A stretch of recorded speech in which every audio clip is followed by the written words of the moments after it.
लहानांपासून कधी-कधी मोठ्यांना सुद्धा दोडक्याची भाजी खायला कंटाळा येतो. त्यासाठीच मी आज ही रेसिपी बनवली आहे. अशा प्रकारे एकदा बनवून पहा. सगळे लहानांपासून मोठ्यांपर्यंत खूप आवडीने खातील. खूप छान होते. चला इथे मी सुरुवात करूया आपल्या रेसिपीला. छान दोडका स्वच्छ करून त्या शेरा काढून घ्यायच्या आहेत. त्यानंतर तो अशा प्रकारे कट करून घ्यायचा मोठा असा.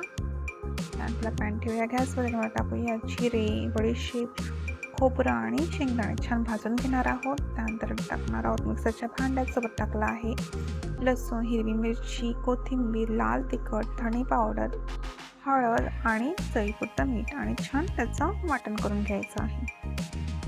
त्यानंतर आपण ते छान असं चिरा पाडलेल्या दोडक्यामध्ये भरून घेणार आहोत. मस्त घट्ट असं सगळ्या दोडक्यामध्ये भरून घ्यायचं आहे छान प्रकारे. त्यानंतर पुन्हा पॅन ठेवणार गॅसवर. त्याच्यामध्ये टाकूया 2 चमच तेल, सोबत मोहरी आणि जिरे छान तडतडल्यानंतर त्याच्यामध्ये ॲड करणार आहोत आपण भरलेले दोडके आणि छान 5 मिनटं वाफ काढूया. त्यानंतर पलटून घेणार आहोत मस्त असे.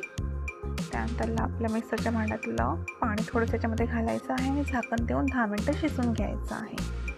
पाहू शकता छान प्रकारे पाणी कमी झालं आहे आणि दोडका देखील मऊसूत झाला आहे आणि अशा प्रकारे झटपट असा आपला भरलेला दोडका रेडी आहे. खायला खूप टेस्टी लागतो. नक्की एकदा बनवून पहा. खूप आवडेल तुम्हाला. नक्की ट्राय करा ही रेसिपी. खूप छान होते. Bye bye.